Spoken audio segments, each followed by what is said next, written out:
Hello everyone, আসসালামু আলাইকুম। আজকে আমি আপনাদের দেখাবো কিভাবে রাইস কুকারে মুরগির মাংস রান্না করতে হয়। এই দেখুন, আমি এখানে কিছু মুরগির মাংস নিয়ে নিচ্ছি আর নিয়ে নিলাম একটা রাইস কুকার। রাইস কুকারটা আমি অন করে দিচ্ছি, দিয়ে দিলাম কিছু সামান্য পরিমাণ পেঁয়াজ।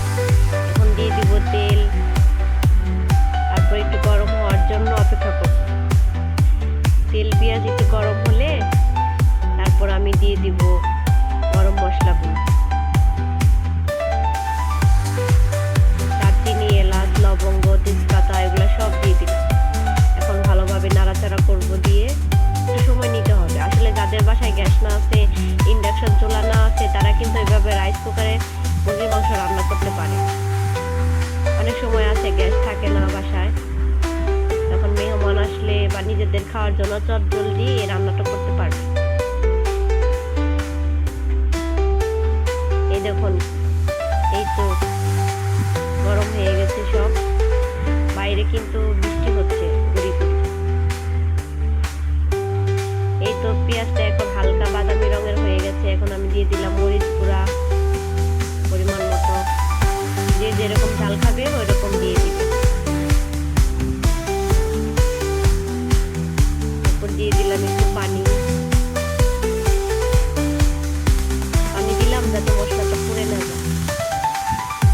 এখন আমি পরিমাণ মতো সকল মশলাগুলো দিয়ে নিব। আদা বাটা, রসুন বাটা, হলুদ গুঁড়া, ধনিয়া গুঁড়া, এগুলা সব দিয়ে নিব। এগুলো আপনারা পরিমাণ মতো দিবেন, আপনাদের স্বাদ অনুযায়ী, লবণ সব।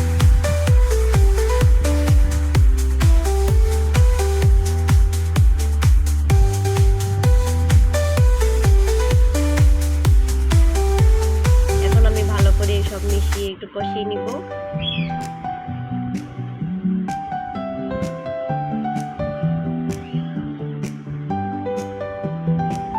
তারপর দিয়ে দিলাম একটু লেবুর রস। লেবুর রসটা দিলে মুরগির মাংসের যে গন্ধটা ওইটা একটু কম আসে, খাবারের স্বাদটা অনেক গুণ বেড়ে যায়।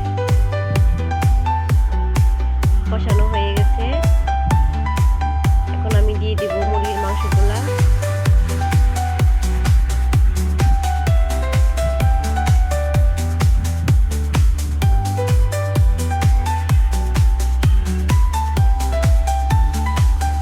মাংসগুলো ভালো করে মশলার সাথে মিশিয়ে দিচ্ছি। ভালোভাবে এই কাজটি একটু সময় নিয়ে করতে হবে।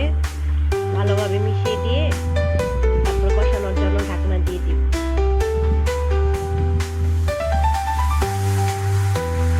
এই তো আমি ঢাকনাটা দিয়ে ঢেকে দিলাম। এখন একটু একটু সময় পর পর নাড়াচাড়া করে দিতে হবে যেন মশলাটা নিচে লেগে না যায়।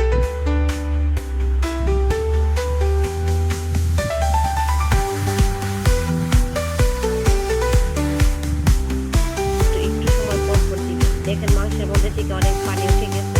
এখন এই পানি দিয়ে আমার কষানো হয়ে যাবে।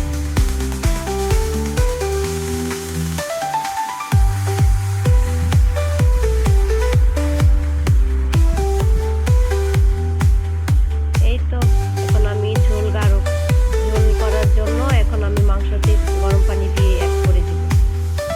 এই তো 2 কাপ পানি দিয়ে দিলাম এখানে। নাড়াচাড়া করে এখন ঢেকে রেখে দিব একটু ঘন হয়ে আসা পর্যন্ত। এই তো দেখতেই পাচ্ছেন কতটা সুন্দর হয়ে গেছে। এখন নামানোর আগে দিয়ে দিলাম একটু ভাজা জিরার গুঁড়া, এলাচ দারচিনি গুঁড়া, সব কিছু দিয়ে নেড়ে চেড়ে ঢেকে রাখবো। আমার রান্নাটা কিন্তু শেষ। নামানোর আগে এটা দিবেন, এই গুঁড়াটা দিলে অনেক সুন্দর ফ্লেভার আসে। এখন আমি সুইচটা অফ করে দিলাম। দেখতেই পাচ্ছেন কতটা সুন্দর হয়ে গেছে। এই তো দেখুন কত সুন্দর হয়ে গেছে। গ্যাস না থাকলে এইভাবে আপনারা রান্না করে নিতে পারবেন। সবাইকে ভিডিও দেখার জন্য অনেক অনেক ধন্যবাদ। আসসালামু আলাইকুম।